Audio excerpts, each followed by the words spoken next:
Halo pemirsa, apa kabar Anda hari ini? Senang sekali Sarah dan Madlias dapat kembali menemani Anda dalam sebuah program talk show inspiratif. Ini dia Bincang Sehati.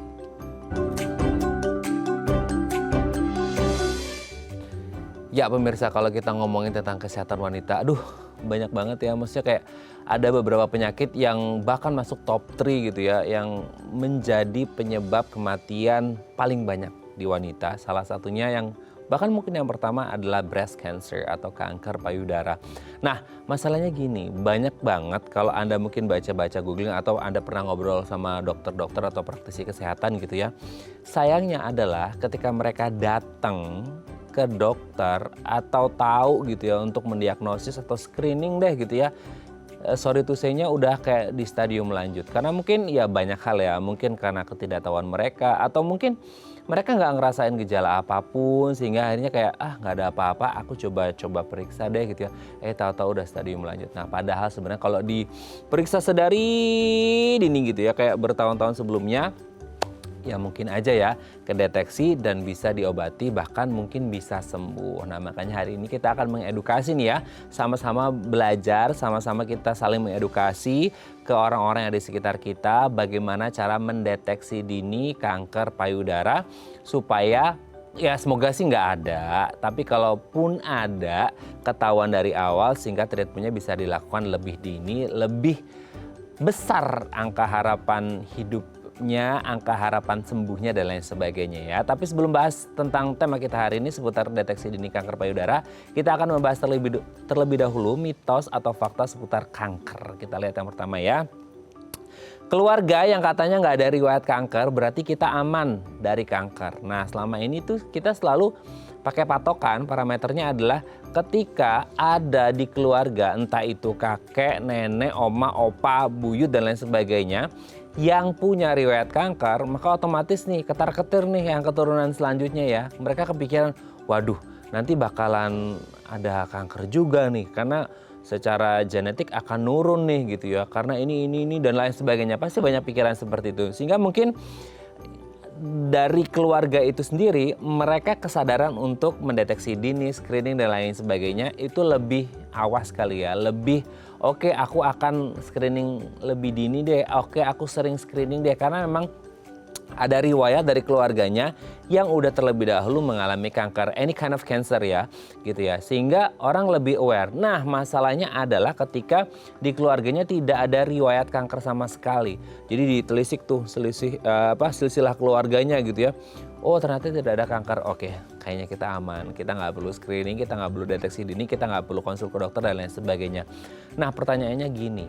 Kalaupun ada atau tidak ada, itu ngaruh nggak sih? Sehingga kita kepikiran kayak, oh kalau yang ada mah harus diperiksa, oh kalau nggak ada aman gitu ya. Atau sebenarnya, oh tidak menutup kemungkinan bahwa ya mungkin di atas-atasnya nggak ada riwayat kanker sama sekali, bukan doain.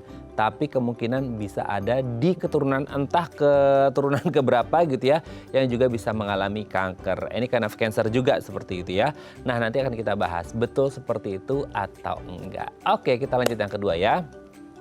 Setiap orang memiliki sel kanker di tubuhnya. Nah ini serem banget. Jadi saya juga kebetulan pernah baca gitu ya. Ada artikel seperti itu bilang bahwasanya, oh kayaknya setiap orang punya quote unquote bibit gitu ya, kanker di dalam tubuhnya. Nah ini kan jadi serem banget. Kalau setiap orang punya bibit kanker di dalam tubuhnya, berarti apakah ini mengindikasikan bahwa oke, someday ini orang pasti akan kena kanker atau enggak mungkin. Yang kena kanker adalah memang orang-orang yang punya bibit. Jadi enggak semua orang ada bibit kanker atau sel kanker di dalam tubuhnya sehingga bisa jadi kena atau enggak gitu ya. Jadi kita akan selalu kepikiran bahwa yang mengalami kanker adalah yang memang ada sel kankernya. Kalau yang nggak ada sel kankernya ya nggak akan mungkin lah ya mengalami kanker karena bibitnya aja nggak ada kan seperti itu. Nanti deh kita bahas ya. Apakah memang di setiap tubuh manusia ada sel kankernya? Hanya saja kayak pemantiknya nih, pemicunya ada nggak nih? Mungkin dari lifestyle, mungkin dari pola makan juga termasuk, pola istirahat, dan mungkin ada komorbid tertentu yang akhirnya memicu atau memantik si sel kanker ini sendiri ya. Oke, kita lanjut yang ketiga ya. Deodoran bisa, waduh ini serem banget ya, menyebabkan payudara. Deodoran itu ada yang roll on, ada yang spray, banyak lah macamnya seperti itu ya. Bahkan kandungannya pun sekarang banyak banget ya. Ada yang ini dan itu, plus lagi ada fragrance-nya juga gitu ya. Yang membuat orang kayak, nggak apa-apa fragrance kan bagus buat ya aromaterapi lah ya gitu dan lain sebagainya. Nah sebenarnya betul nggak sih kalau kita ngomongin deodoran ini bisa menyebabkan kanker? Atau lihat-lihat dulu nih deodorannya seperti apa, substansinya, bahan-bahannya di dalamnya, ibarat kata ingredientsnya apa nih deodoran sehingga akhirnya bisa menyebabkan kanker atau enggak. Atau kan gini, deodoran itu kan dipakai di lipatan tubuh gitu ya. Mungkin ada beberapa orang yang secara anatomi tubuhnya tidak bisa menerima kandungan yang ada di deodoran tersebut. Sehingga akhirnya apa? Sehingga menimbulkanlah reaksi-reaksi respon di tubuh dan berujung pada kanker. Tapi seserem itukah gitu ya? Karena kalau kita ngomongin deodoran, yang pakai deodoran pasti banyak banget dong, termasuk Anda di rumah mungkin gitu ya. Sehingga kita kepikiran, waduh jadi porno juga nih, saya pakai deodoran gitu ya. Nanti kita bahas deh ya. Ada nggak hubungan antara kanker dan juga pemakaian deodoran? Kalaupun ada, nauzubillah semoga nggak ada ya. Tapi kalaupun ada, deodoran seperti apa nanti kita bahas ya. Oke, kita lanjut yang keempat ya. Nah ini kalau ngomongin sekeluarga besar atau sama teman-teman, kita selalu kepikiran kayak kanker itu nular nggak sih gitu ya. Karena banyak, ya kita ngerti sih kanker itu sesuatu yang sangat mengerikan ya. Segala jenis penyakit sebenarnya mengerikan ya, nggak ada orang mau sakit gitu. Apalagi kalau konteksnya kanker gitu ya, tumor ganas gitu ya.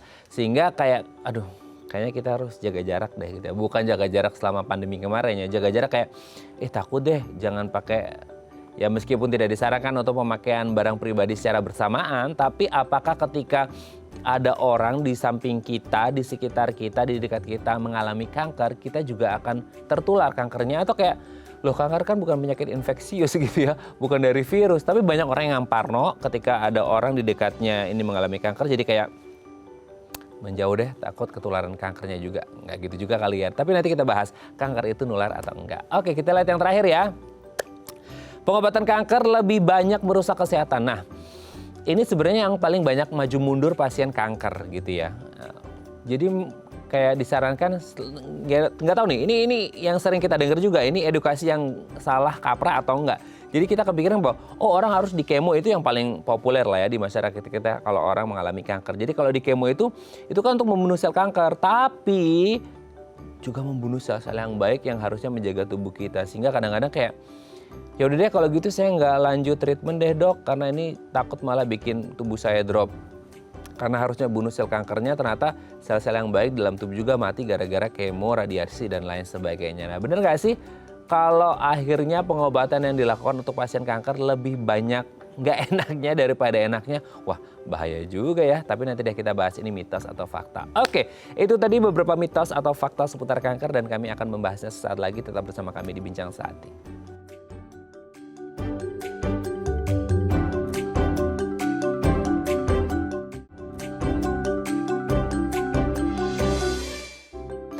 Oke pemirsa, Anda masih bersama kami di Bincang Sehati. Ini seru banget ya. Sebelum kita ngobrol aja ini udah banyak dapat ilmu dari dokter kita hari ini. Nah untuk mengonfirmasi ini mitos atau fakta seputar kanker, telah hadir bersama kami di studio Bincang Sehati. Ada Dr. Alfiah Amiruddin MD Surgeon, spesialis bedah konsultan payudara dari Rumah Sakit Mitra Keluarga Kemayoran. Selamat pagi dok, apa kabar? Selamat pagi, kabar baik. Cantik banget hari ini dok. Terima kasih. Semoga mewakili para wanita di luar sana yang ingin sehat seperti dokter dan tidak mengalami kanker payudara ya dok ya. Saya juga seperti itu, berharap seperti itu. Berharap seperti itu. Itu doa baiknya ya dok ya. Oke dok, sebelum kita ngomongin kanker payudara, kita ngomongin mitos fakta seputar kanker ya dok ya. Baik. Kita lihat yang pertama nih dok. Nah ini banyak banget dok. Kalau di keluarganya ini nggak ada riwayat kanker, so otomatis kayak aman dari kanker. Jadi yang worry itu adalah keluarga yang dari silsilah keluarganya tuh kakek, nenek ada, oma opa ada cancer. Wah ini pasti yang dibawa kelabakan gitu ya. Udah pada screen dari awal, tapi yang di atasnya nggak kelihatan gitu ya, atau nggak tahu bahkan gitu ya. Jadi kayak aman-aman aja. Betul nggak sih kalau di riwayat keluarga di atas itu nggak ada yang kena cancer, yang di bawahnya bakal aman? Oke, nah kalau kita bicara tentang genetik ya, karena ini kan menyangkut masalah genetik, hereditary.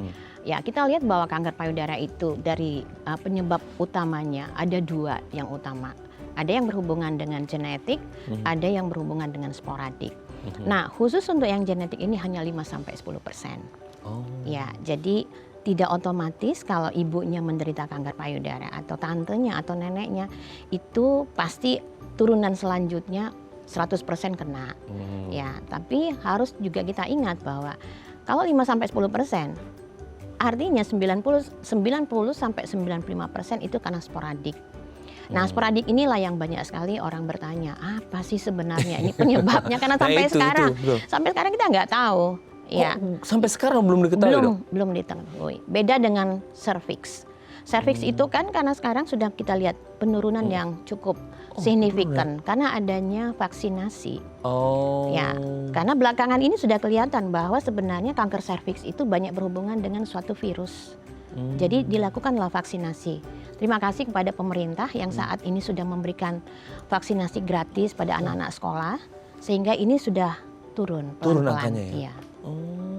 Yang berarti yang masih jadi concern payudara ya? Payudara, karena payudara sampai sekarang vaksinnya belum ada. Sementara digodok oleh para ilmuwan di luar, tetapi vaksin itu konon kabarnya tidak untuk mencegah, tetapi untuk mencegah supaya mereka yang sudah terkena dan selesai melakukan treatment, jangan kankernya balik, datang lagi. Oh, berarti ini yang untuk pasien ya? Iya, bukan untuk pencegahan. Itu yang lagi digodok lagi ya. Melakukan trial terus dia. Aduh, semoga cepat dapat hasilnya ya dok ya. Amin. Amin gitu ya. Oke dok, kita lanjut yang kedua ya. Nah ini juga serem sih, sering baca juga di Google gitu ya, atau di artikel apapun gitu, kayak setiap orang itu katanya punya sel kanker di tubuhnya, tapi mau dipicu atau enggak tuh, ada pemantiknya atau enggak, kan serem dok, betul nggak sih kayak gitu? Iya, kalau kita melakukan literatur review, karena seperti yang saya lakukan, yang saya katakan tadi bahwa penyebab kanker utama itu sampai sekarang belum tahu. Ya, jadi kalau kita membaca semua jurnal yang ada, itu dikatakan bahwa tidak benar bahwa semua orang punya sel kanker. Ya, hanya saja kita harus tahu bahwa untuk terjadinya suatu kanker itu tidak bisa satu faktor saja. Ya, ada faktor-faktor predisposisi yang kalau itu dominan, maka dia akan bergandengan tangan dengan teman-temannya untuk stimulate, untuk merangsang suatu sel ini menjadi rusak. Nah, yang rusak itu adalah DNA-nya. Oleh karena itu, kita jangan pernah takut bahwa kalau ibu saya menderita kanker, pasti saya akan kena. Tetap waspada, tetapi tidak berarti 100%. Nah, ini yang harus kita pahami bahwa sel kanker itu berbeda dengan sel yang normal. Karena kalau kita bicara sel, semuanya ujung-ujungnya sel itu mengalami kematian. Program suatu waktu dia pasti mati. Itu sel yang normal. Tetapi tidak pada sel ganas.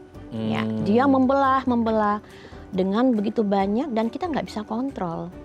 Nah, ini susahnya karena jumlah yang banyak, kemudian pembelahan yang sangat cepat, sehingga fungsinya juga akan berubah. Nah, ini yang menjadi salah, pada akhirnya timbullah suatu kanker. Aduh, ini edukasi sebenarnya yang harus banyak orang tahu ya dok ya? Ya, saya kira seperti itu. Makanya kita harus sering-sering ngasih edukasi seperti ini ya, supaya semuanya pada paham, terutama untuk para wanita gitu ya dok ya. Kita lanjut yang ketiga.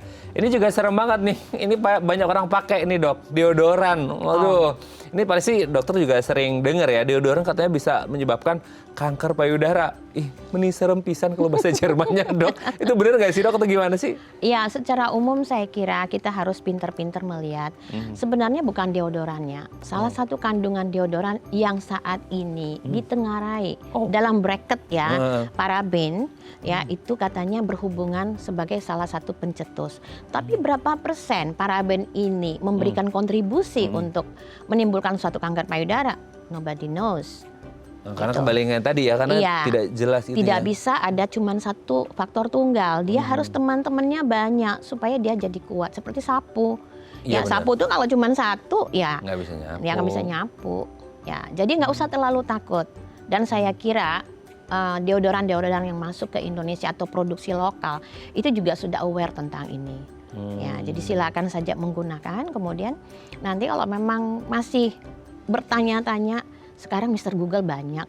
Lihat aja jurnal yang terbaru, ya kita bisa baca dari situ. Jadi yang ditengarai ada peranan sedikit itu adalah paraben.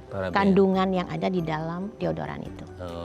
Tapi insya Allah sudah disesuaikan lah ya, terutama untuk Indonesia. Jadi kayak aman. Dan itu pun kalau paraben itu ada, itu tidak mungkin berdiri sendiri, multifaktorial gitu. Dan saya sendiri berpikir begini, kalau memang paraben itu sudah dicurigai, mestinya kan paraben ini sudah dikeluarkan sebagai kandungan itu dan produksi itu di stop. Betul. Kalau memang itu sudah kuat dugaan kita ke situ. Nah, itu dia ya.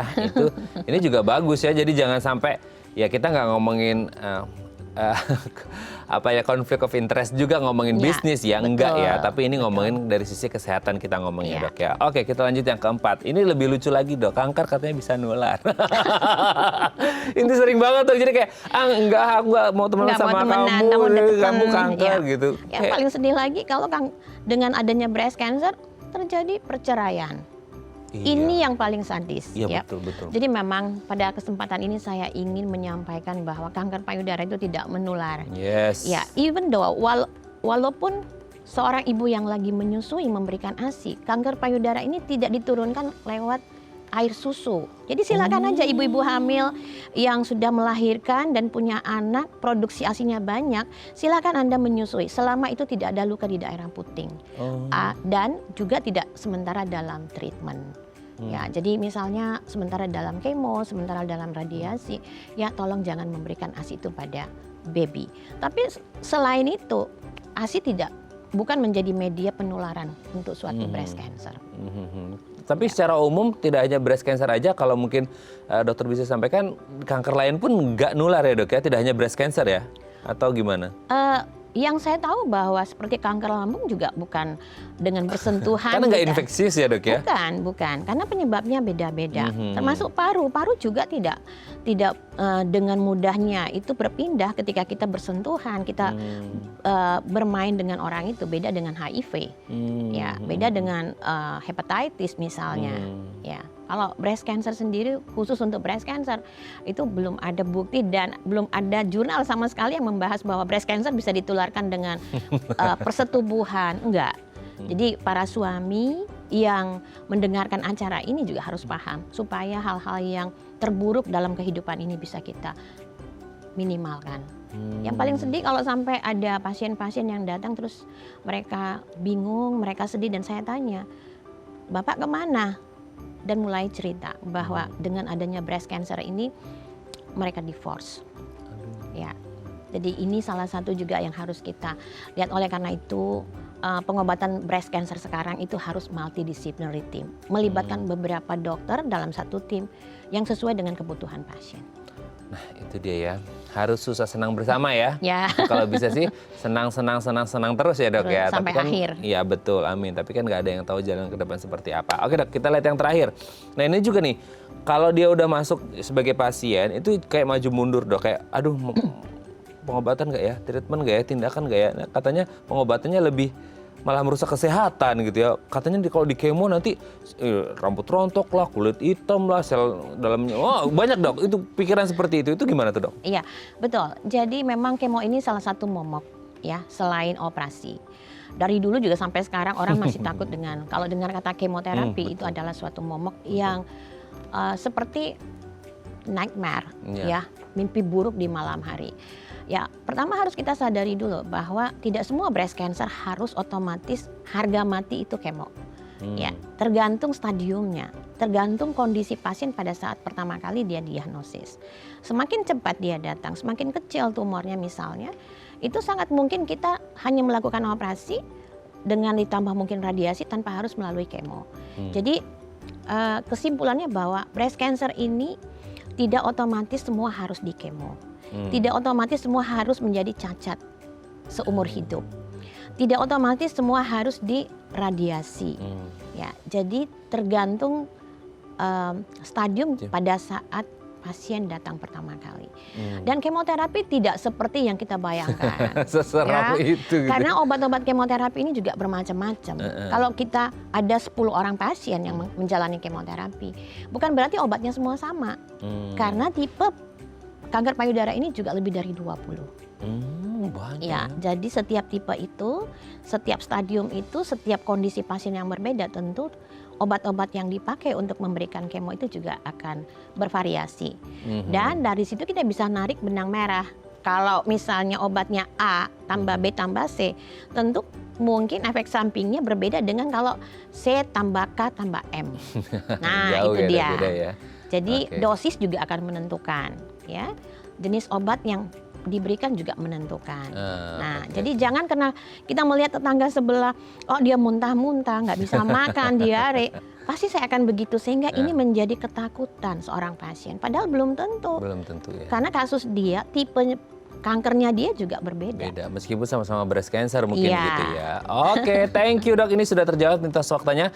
Nanti kita mengulik lebih dalam lagi seputar breast cancer, kanker payudara di segmen selanjutnya dok ya. Oke pemirsa, kalau Anda punya pertanyaan seputar tema kita hari ini boleh tanya-tanya di 0212903244 atau DM Instagram kami di @theifamily. Kami akan kembali saat lagi.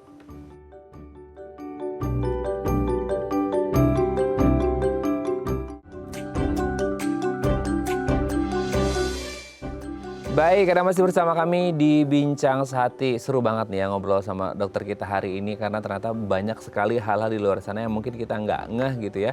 Ternyata tahu nih seputar breast cancer atau kanker payudara. Nah, kalau Anda punya pertanyaan seputar kanker payudara, boleh tanya-tanya di 0212903244 atau DM Instagram kami di @theifamily. Kita masih bersama dengan Dr. Alfiah Amiruddin MD, M Surgeon, spesialis bedah konsultan payudara dari Rumah Sakit Mitra Keluarga Kemayoran. Oke dok, kita kupas tuntas lagi lebih mendalam.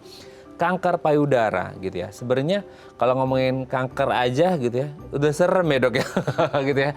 Udah serem banget nih, tambah lagi payudara, asetnya perempuan gitu. Tapi sebenarnya kalau ngomongin kanker payudara ini sendiri kondisi yang seperti apa sih dok? Sehingga kayak mungkin selama ini kita mengenal kanker itu manifestasi klinisnya adalah benjolan gitu ya. Itu yang selama ini kita tahu. Jadi kayak mungkin selama ini kita kenal kayak ada ya dok ya, kayak deteksinya coba ini ada benjolan atau enggak, sakit atau enggak dan lain sebagainya. Tapi kondisi kanker payudara itu seperti apa sih sebenarnya? Ya, jadi kalau kita bicara tentang klinis dari kanker payudara ini memang tricky sekali. Ya ada dua jenis kanker payudara secara garis besar ya dari penampilannya. Ada kanker payudara yang memang ditandai dengan benjolan. Tapi yang paling menyedihkan dan sadis sekali, silent killer adalah kanker payudara yang tidak disertai oleh benjolan. Aduh. Ya, ini masalahnya. Apalagi kalau kita melihat pasien-pasien atau remaja putri atau ibu-ibu yang sangat sibuk, ya kadang melupakan untuk melakukan sadari. Tetapi harus diingat bahwa sadari juga bukan titik kunci dari semuanya. Karena kalau dia tidak teraba, maka kita mengandalkan modalitas lain seperti ultrasound, USG atau mamografi untuk saat ini. Kalau di luar negeri sana, orang-orang sudah mulai melakukan MRI. Tetapi semua modalitas yang saya sebutkan tadi memiliki positif atau kelebihan dan kekurangan masing-masing. Yang kalau kita gabungkan kadang-kadang daya kebenarannya itu bisa sampai 98%. Ya. Oleh karena itu jangan pernah berpikir bahwa dokter kok cuman minta mamogram saja, kenapa nggak minta dua-dua, kenapa bukan MRI? Karena kita melihat case by case. Gitu. Oke, tapi sebenarnya kalau lihat kita jadi tahu ya, selama ini mungkin yang tidak menimbulkan maksudnya tidak ada benjolan itu kayak mungkin kanker darah gitu ya dok ya. Tapi kalau kanker yang lain kan identiknya kayak tumor gitu ya. Dan tumor itu pasti pikirannya adalah ya ada benjolan gitu ya. Iya. Nah kalau ada nggak sih literatur atau jurnalnya bahwasanya prevalensi lebih banyak yang mana ya? Ada benjolan atau tidak ada benjolan atau bisa saja sama atau nggak ngerti nih atau gimana? Iya, jadi benjolan itu awalnya berasal dari yang bukan benjolan. Ya, kalau kita sudah meraba benjolan, that means itu sudah beberapa waktu di situ. Mungkin tahunan di situ. Ya, jadi yang kita tangkap awal itu adalah pengapuran yang kecil-kecil seperti pasir, butir-butir pasir di laut. Dan itu jelas sekali akan terlihat dengan melakukan mamografi. Oleh karena itu kalau kita melakukan screening, kita bicara tentang screening, deteksi dini. Dengan melihat usia 40 tahun ke atas kita anjurkan untuk mamografi dulu. Karena mungkin, bukan tidak mungkin, di situ sudah ada microkalsifikasi. Kecil-kecil, pengapuran yang kecil-kecil. Nah ini juga pengapuran ini juga banyak bentuknya, shape-nya. Ya. Bikin lebih nggak jelas lagi ya orang-orang takut itu gimana gitu. Jadi kadang-kadang pasien datang kita anjurkan mamografi, mereka takut karena mendengar isu di luar bahwa mamografi ini sakit, mamografi ini mengandung radiasi. Nah ini mereka takutkan. Tapi yang pasti bahwa kalau suatu modalitas itu sudah di launching ke seluruh dunia, dipakai sebagai alat untuk mendeteksi kanker untuk lebih dini, maka rasanya masalah radiasi itu sangat minimal. Memang tindakan untuk mamografi sendiri seperti apa? Mungkin banyak pemirsa yang belum paham tentang kenapa akhirnya orang maju mundur untuk mamografi untuk jadi screening. mamografi ini dianjurkan untuk yang 40 tahun ke atas. Kenapa? Karena pada mereka yang memiliki usia di bawah itu, dens payudara itu masih sangat tebal. Jadi kadang-kadang lesi-lesi yang kecil-kecil seperti pasir itu akan tertutup, nggak bisa lihat apa-apa. Ya, tapi kalau sudah 40 tahun ke atas, maka ini adalah waktu yang terbaik untuk mulai melakukan mamografi. Nah, yang paling penting lagi adalah melihat konfigurasi dari kalsifikasi itu. Ada yang tersebar seperti kalau kita membuang pasir di atas, ada yang berjalan seperti bebek, linear, ada yang linear branching, dia bercabang-cabang, ada yang seperti buah anggur, cluster. Nah, inilah yang menjadi buruan kita. Cluster ini kalau minimal ada 5 titik itu berkumpul menjadi satu. Ya. Jadi soal pengapuran ini bukan hanya ada di tulang, ada di gigi, tapi di payudara juga ada. Dan itu sangat punya arti bagi kita, bagi kami sebagai dokter yang paham betul dan menangani kasus-kasus breast cancer ini. Nah, inilah menjadi buruan kita atau menjadi kunci kenapa di negara-negara tetangga itu mereka bisa melakukan operasi lebih banyak tidak melakukan teknik mastektomi. Karena menangkap kanker payudaranya itu masih dalam konteks yang paling dini. Masih dalam bentuk butiran-butiran kecil. Nah, kalau kita di sini yang 40-70% kanker payudara di Indonesia itu datang dengan stadium lanjut. Artinya paling tidak sudah benjolannya sudah gede. Nah, kenapa ini bisa terjadi? Ya banyak faktornya. Karena banyak pengaruh-pengaruh pengobatan-pengobatan alternatif, ketidaktahuan, ketakutan, kemiskinan. Padahal saat ini kan hampir semua puskesmas sudah punya USG. Jadi tidak ada lagi alasan sebenarnya untuk membiarkan pasien itu datang dengan stadium lanjut. Walaupun dengan USG itu untuk melihat pengapuran tadi itu tidak begitu signifikan. Oleh karena itu kita selalu mengawinkan antara USG dengan mamografi. Ya berharap saya penuh harapan bahwa suatu saat nanti dalam waktu dekat mamografi juga di cover oleh BPJS. Amin. Ya, supaya perempuan-perempuan di Indonesia ini jangan semuanya datang atau mayoritas datang dengan stadium lanjut. Karena yang kita pahami sekarang adalah bagaimana di Indonesia ini kita harus menurunkan angka stadium lanjut. Nah, salah satunya screeningnya, metodenya, dan modalitas yang disiapkan itu memadai. Nah, kita masih terbentur dengan biaya. Nah, oleh karena itu dengan adanya BPJS saya berharap penuh bahwa bukan hanya USG saja yang ditanggung, tetapi mari sama-sama kita menuju kepada hari yang lebih baik untuk menanggung juga mamografi. Semoga acara kita hari ini ditonton oleh yang berwenang ya dok ya, untuk kemudian menjadi catatan penting. Betul. Mungkin menjadi salah satu resolusi di tahun 2024 ini ketika mungkin nanti kita punya pemimpin baru gitu ya dok ya. Semoga ada kebijakan baru yang berpihak pada wanita gitu ya dok ya. Bukan hanya wanita, semuanya. Semuanya, kesehatan semua untuk semua ya. Indonesia. Oke dok, thank you. Nggak kerasa loh, udah harus break dulu kita dok. Kayaknya baru ngobrol udah harus break, nanti kita lanjut lagi di segmen selanjutnya ya dok ya. Oke pemirsa, kalau Anda masih punya pertanyaan seputar tema kita hari ini boleh tanya-tanya di 021 290 3244 atau DM Instagram kami di @theifamily. Kami akan kembali saat lagi.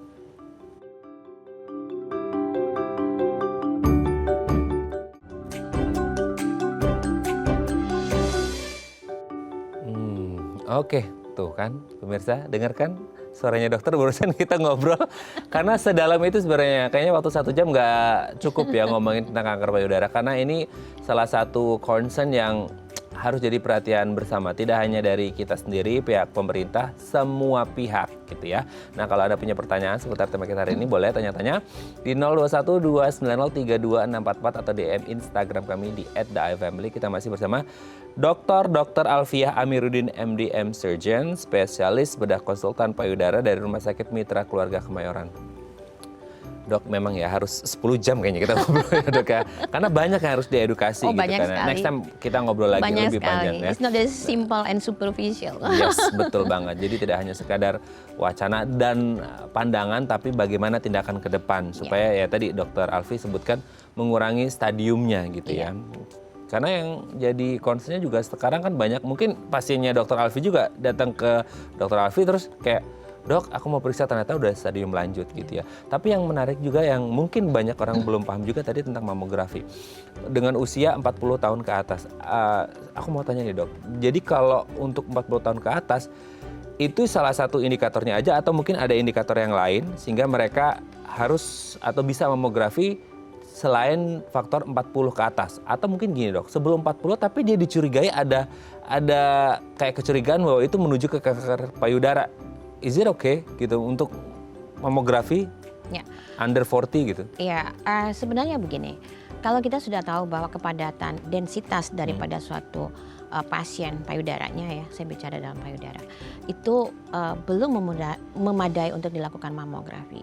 Itu ada alternatif lain, misalnya ultrasound. Tetapi ultrasound ini sebenarnya lebih bagus pada saat seseorang sudah punya benjolan. Karena ultrasound akan menjawab ukuran benjolan itu, jumlahnya, isinya, dindingnya apakah irregular atau dia smooth atau dia licin ya, atau lokasi berapa jarak dari tumor ini ke nipple, ke puting, atau lokasi atau jarak dari benjolan ke puting susu. Karena ini semua akan mempengaruhi nanti di mana kita harus meletakkan insisi kulit itu, sayatan kulit itu. Nah, tetapi misalnya saja kita mendapatkan pasien yang remaja, umur teens ya, remaja. Belasan ya. Kita mau melakukan mamografi tentu nggak bisa. Ya, USG oke. Tetapi kalau sangat mencurigakan dan sudah dilakukan ultrasound tetapi masih ragu-ragu, maka jawabnya adalah MRI. Nah, MRI ini juga sudah banyak di Jakarta. Hanya saja memang setiap rumah sakit mematok harga yang berbeda-beda. Tentu ada perhitungan masing-masing. Nah, tidak disarankan atau bukan menjadi suatu kewajiban, keharusan bahwa MRI ini akan mampu mengalahkan atau menggeser mamografi untuk screening.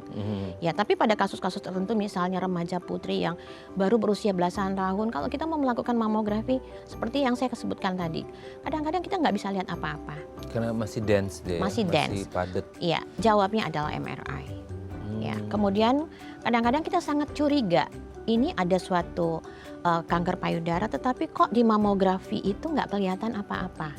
Ya, karena mamografi juga kita bisa kecolongan 10-15%. Makanya saya bilang kadang-kadang kita harus mengawinkan dua modalitas, baru kita bisa keluar dengan satu diagnosis. Nah, kalau misalnya kita curiga bahwa pasien ini mempunyai suatu benjolan atau kanker, tapi tidak kelihatan dengan mamo, tidak jelas dengan USG, maka di situ ada celah untuk meminta MRI. Nah, MRI juga ini ada yang polos, ada yang harus pakai kontras. Dan hampir kalau kita melakukan MRI dengan benar, dengan indikasi yang tepat, itu akan membantu kita untuk memberikan kunci ke arah mana kita akan pergi dan treatment apa yang harus kita bicarakan, diskusikan dengan pasien dan keluarga. Oke dok, sebelum ngomongin treatment, ini kan ya payudara, cancer itu pasti ada di perempuan. Secara kodratnya memang punya payudara yang ada risiko mengalami cancer. Nah, kalau ngomongin kodrat perempuan juga, dia akan ada di fase di mana dia akan hamil dok. Iya betul. Nah, ini juga kalau nggak salah, aku juga pernah baca-baca, ini akan jadi perdebatan yang lumayan panjang dan pertanyaan banyak orang. Apa jadinya kalau dia datang ke dokter awalnya mungkin mau niat entah mau periksa breastnya atau periksa kehamilannya, tiba-tiba divonis, oke, you ada breast gitu, ada kanker payudara, tapi posisi hamil. Ya. Kumaha iya teh dok? Oke. Gitu. Nah memang kanker payudara pada kehamilan ini itu punya grup sendiri. Ya, jadi kita balik dulu supaya semua paham definisi dari kanker payudara pada kehamilan, PIBC. Ya, jadi pregnancy associated with the breast cancer. Nah, itu adalah mereka yang terdiagnosis breast cancer pada saat hamil sampai 1 tahun sesudah melahirkan. Jadi sekiranya dia sudah melahirkan, tapi dalam rentang 1 tahun sesudah itu dan ternyata dapat didiagnosis menderita kanker payudara, maka dia golongannya adalah kanker payudara pada masa kehamilan. Itu definisinya. Jadi dia punya golongan sendiri dan treatmentnya juga sedikit berbeda dengan kanker payudara di luar kehamilan. Nah, walaupun 1 dari 1000 kehamilan itu bisa mendapat ini, tetapi pada kenyataannya rata-rata kanker payudara yang terjadi pada ibu hamil selama kehamilan atau 1 tahun sesudah melahirkan itu biasanya datang dengan stadium lanjut. Ini yang sangat menyedihkan karena kita nyaru, kita kadang-kadang dokternya atau pasiennya kalau nggak ngomong bahwa ada sesuatu yang nggak nyaman di payudara, maka itu terlupakan. Loss. Yes. Oh, itu karena assessment dari dokternya ke pasien, kalau nggak tahu juga karena, pasiennya. Mas Radin harus ingat bahwa orang hamil, ibu-ibu hamil itu datang dengan payudara yang membesar. Ya, Allah sudah memberikan semuanya aturan-aturan dari rezeki masing-masing bahwa pada saat seseorang perempuan itu hamil, maka struktur-struktur yang di dalam payudara itu akan ikut membesar untuk mempersiapkan produksi ASI pada sang bayi. Ya, beda sama laki-laki. Laki-laki ketika sudah umur tertentu pubertas, dia akan stop di situ dan tidak akan pernah membesar lagi. Ya, beda sama perempuan. Perempuan dia akan stop sementara dan ketika kita hamil, menyusui, melahirkan, dia akan menyesuaikan. Itu kelebihan yang maha kuasa, sudah mengatur semuanya untuk perempuan. Betul. Ya, jadi kenapa kanker payudara pada wanita hamil ini harus diwaspadai? Karena kita seringkali kecolongan. Mereka datang dengan keluhan misalnya ngomongin tentang baby yang dalam kandungan. Tetapi lupa bahwa di payudaranya sementara ini sudah ada benjolan. Ya. Aduh, serem banget ya dok ya. Aduh, ini saya yang cowok aja serem ya, apalagi yang perempuan yang ngalamin juga. Saya gitu, beberapa kali mendapat referral, ya rujukan dari teman-teman SPOG, dokter spesialis kandungan dan kebidanan yang menangkap kasus di payudara. Dan saya berterima kasih sekali bahwa sepertinya multidisciplinary team di Indonesia ini sudah mulai kita galakkan. Dari teman, over ke teman, karena merasa bahwa ada yang lebih bisa memanage ini. Dan kita sama-sama, ketika seorang pasien itu digulirkan, di-refer, kita nggak menyebut lagi, itu pasien saya, pasien kita. Oke. Aduh, serem banget, awalnya ke SPOG berakhir di cancer. Oke dok, sebelum lanjut ini ada DM Instagram, aku bacakan dulu ya dok ya. Ini dari siapa nih? Dari Ibu Dewi ini dok. Dok, saya usia 27, masih muda nih ya. Ada riwayat kanker payudara, masih muda banget dok, 27. Belum ada tindakan operasi sih dok. Belakangan ini tulang belakang saya kerasa nyeri. Itu ada hubungannya sama kanker payudaranya atau enggak ya? Oh, oke. Gimana tuh dok? Ya. Jadi ini termasuk kanker payudara pada usia muda. Ya. Muda banget dok. Saya sudah memberikan tadi cut off point-nya itu 40 tahun. Semua yang terdiagnosis menderita kanker payudara di bawah usia 40 tahun. Itu ada grupnya juga, young breast cancer. Oh, banyak ya cabangnya ya? Iya, jadi ada young breast cancer. Nah, pada orang-orang yang usia muda seperti ini, kadang-kadang memang agak susah kita memberikan treatment dengan sekali perjumpaan. Karena terlalu banyak faktor-faktor, misalnya susah untuk mengambil keputusan.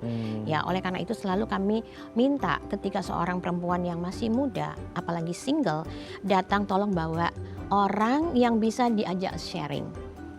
Ya, karena kita tahu bahwa katakan ya diri kita ini akan divonis sesuatu yang tidak baik. Kita butuh seseorang untuk bisa mendampingi, untuk bisa membantu kita berpikir yang lebih objektif. Nah, kadang-kadang pasien-pasien muda seperti ini kalau datang itu kalau kita tanya lebih dalam, ternyata benjolan yang ada itu sudah beberapa tahun yang lalu. Seperti itu. Nah, sekarang dengan ada keluhan nyeri di punggung, ya, apalagi kalau sudah diagnosisnya sudah jelas bahwa sudah kanker payudara, tentu dokter yang menangani akan memberikan treatment yang sesuai dengan kondisi pasien saat itu. Adanya nyeri pada tulang belakang atau tulang-tulang yang lain, tentu itu merupakan suatu warning untuk kita mencari lagi, melihat lagi ke belakang. Karena kanker payudara ini tidak akan pernah selesai. Ya itu. Jadi sekali kita divonis kanker payudara, selama hidup kita harus dalam pengawasan terus. Karena ada waktu-waktu tertentu dia bisa datang kembali. Meskipun sudah ada tindakan? walaupun semua rangkaian treatment itu sudah dilakukan, tetapi bukan begitu, tidak ada jaminan 100% bahwa kita sudah bebas. Aduh, semoga ini menjawab pertanyaan Bu Dewi ya. Ini jadi sendu nih dok. Ternyata ya ini mungkin jawaban ya Bu Dewi. Maksudnya ini kan masih usia muda juga dok. Jadi mungkin belum tindakan operasi karena pasti Bu Dewi kepikiran maju mundur nih ya dok ya. Iya, pasti tapi ya. saran saya apapun itu segera mengunjungi tempat-tempat di mana bisa bertemu dokter ya, karena dengan bertemu dokter tentu dokter yang bersangkutan akan menggiring, mendampingi untuk menuju suatu treatment yang sesuai dengan kondisi saat ini. Jangan ditunda, karena secepat mungkin kita datang, secepat mungkin itu diagnosis itu bisa ditegakkan dan diberikan treatment yang sesuai. Peluang kita untuk bisa hidup lebih lama, untuk sembuh itu menjadi lebih besar. Lebih besar ya. Oke, thank you dok. Udah harus break lagi kita dok. Nggak kerasa ya kayaknya waktu berjalan begitu cepat. Nanti kita lanjut lagi di segmen terakhir ya dok ya. Oke pemirsa, kami akan kembali saat lagi. Tetap bersama kami di Bincang Sehati.